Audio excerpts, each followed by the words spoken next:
The humbug volunteers. Couldn't eat another thing, puffed the Duke, clutching his stomach.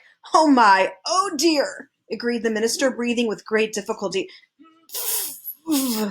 Mumbled the Earl, desperately tried to swallow another mouthful. Thoroughly stuffed, sighed the Count, loosening his belt. Full up, grunted the undersecretary, reaching for the last cake. As everyone finished, the only sounds to be heard were the creaking of chairs, the pushing of plates, the licking of spoons, and of course a few words from the humbug. A delightful repast, delicately prepared and elegantly served, he announced to no one in particular. A feast of rare bouquet. My compliments to the chef, by all means. My compliments to the chef. Then, with a most distressed look on his face, he turned to Milo and gasped, "Would you kindly fetch me a glass of water? I seem to have a touch of indigestion." "Perhaps you've eaten too much too quickly," Milo remarked sympathetically. "Too much too quickly, too much too quickly," wheezed the uncomfortable bug between gulps. "To be sure, too much too quickly. I most certainly should have eaten too little too slowly, or too much too slowly, or too little too quickly, or taken all day to eat nothing, or eaten everything in no time at all, or occasionally eaten something any time, or perhaps I should have—" And he toppled back exhausted into his chair and continued to mumble indistinctly. "Attention! Let me have your attention!" insisted the king, leaping to his feet and pounding the table. The command was entirely unnecessary. From the moment he began to speak, everyone but Milo, Tock, and the distraught bug rushed from the hall, down the stairs, and out of the palace. "Loyal subjects and friends," continued Azaz, his voice echoing in the almost empty room. "Once again on this gala occasion we have—" "Pardon me," coughed Milo as politely as possible, "but everyone has gone." "I was hoping no one would notice," said the king sadly. "It happens every time." "They've all gone to dinner," announced the humbug weakly, "and just as soon as I catch my breath I shall join them." "That's ridiculous! How can they eat dinner right after a banquet?" asked Milo. "Scandalous!" shouted the king. "We'll put a stop to it at once. From now on, by royal command, everyone must eat dinner before the banquet." "But that's just as bad," protested Milo. "You mean just as good," corrected the humbug. "Things which are equally bad are also equally good. Try to look at the bright side of things." "I don't know which side of anything to look at," protested Milo. "Everything is so confusing, and all your words only make things worse." "How true," said the unhappy king, resting his regal chin on his royal fist, as he thought fondly of the old days. "There must be something we could do about it." "Pass a law," the humbug suggested brightly. "We have almost as many laws as words," grumbled the king. "Offer a reward," offered the bug again. The king shook his head and looked sadder and sadder. "Send for help, drive a bargain, pull the switch, file a brief, lower the boom, tow the line, raise the bridge, bar the door," shouted the bug, jumping up and down and waving his arms. Then he promptly sat down as the king glanced furiously in his direction. "Perhaps you might allow Rhyme and Reason to return," said Milo softly, for he had been waiting for just such an opportunity to suggest it. "How nice that would be," said Azaz, straightening up and adjusting his crown.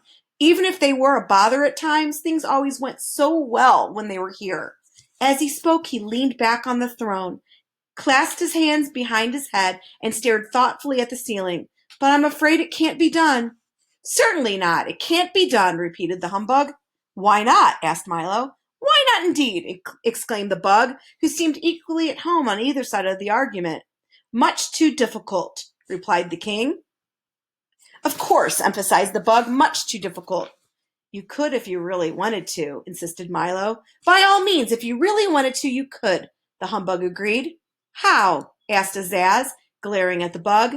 "How?" inquired Milo, looking the same way.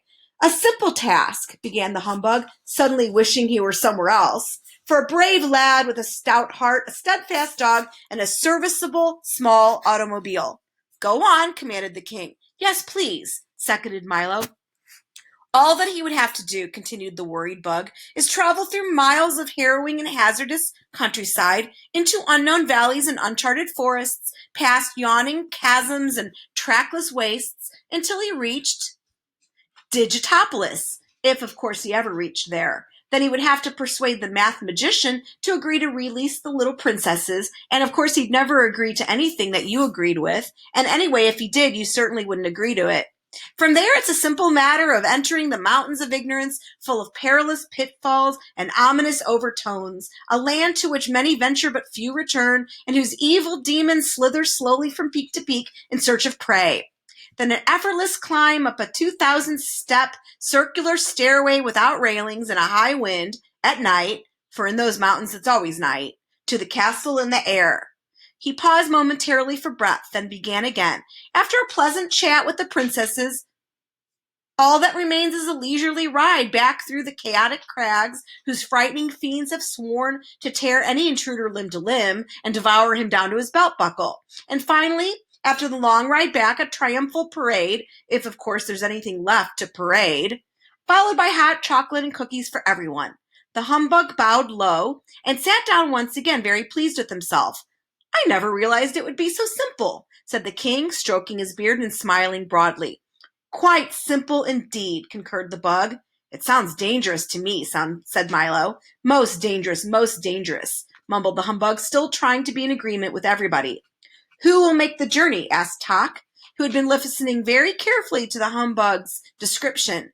A very good question, replied the king, but there is one far more serious problem. What is it? Asked Milo, who was rather unhappy at the turn the conversation had taken. I'm afraid I can tell you that only when you return, cried the king, clapping his hands 3 times. As he did so, the waiters rushed back into the room and quickly cleared away the dishes, the silver, the tablecloth, the table, the chairs, the banquet hall, and the palace, leaving them all suddenly standing in the marketplace. Of course, you realize that I would like to make the trip myself, continued Azaz, striding across the square as if nothing had happened. But since it was your idea, you shall have all the honor and fame. But you see, began Milo. Dick Shinopoulos will always be grateful, my boy, interrupted the king, throwing one arm around Milo and patting Tock with the other. You will face many dangers on your journey, but fear not, for I have brought you this for your protection. He drew from inside his cape a small heavy box, about the size of a schoolbook, and handed it ceremoniously to Milo. In this box are all the words I know, he said. Most of them you will never need, some of them you will use constantly, but with them you may ask all the questions which have never been answered, and answer all the questions which have never been asked. All the great books of the past, and all the ones yet to come are made with these words. With them there is no obstacle you cannot overcome. All you must learn to do is use them well, and in the right places. Milo accepted the gift with thanks, and the little group walked to the car still parked at the edge of the square. You will, of course, need a guide, said the king. And since he knows the obstacles so well, the humbug has cheerfully volunteered to accompany you. Now see here, cried the startled bug, for that was the last thing in the world he wanted to do. You will find him dependable, brave, resourceful, and loyal, continued Azaz, and the humbug was so overcome by the flattery that he quite forgot to object again. I'm sure he'll be a great help, cried Milo as they drove across the square. I hoped so, thought Tock to himself, for he was far less sure. Good luck, do be careful, shouted the king, and down the road they went. Milo and Tock wondered what strange adventures lay ahead. The humbug speculated on how he'd ever become involved in such a hazardous undertaking, and the crowd waved and cheered wildly, for, while they didn't care at all about anyone arriving, they were always very pleased to see someone go.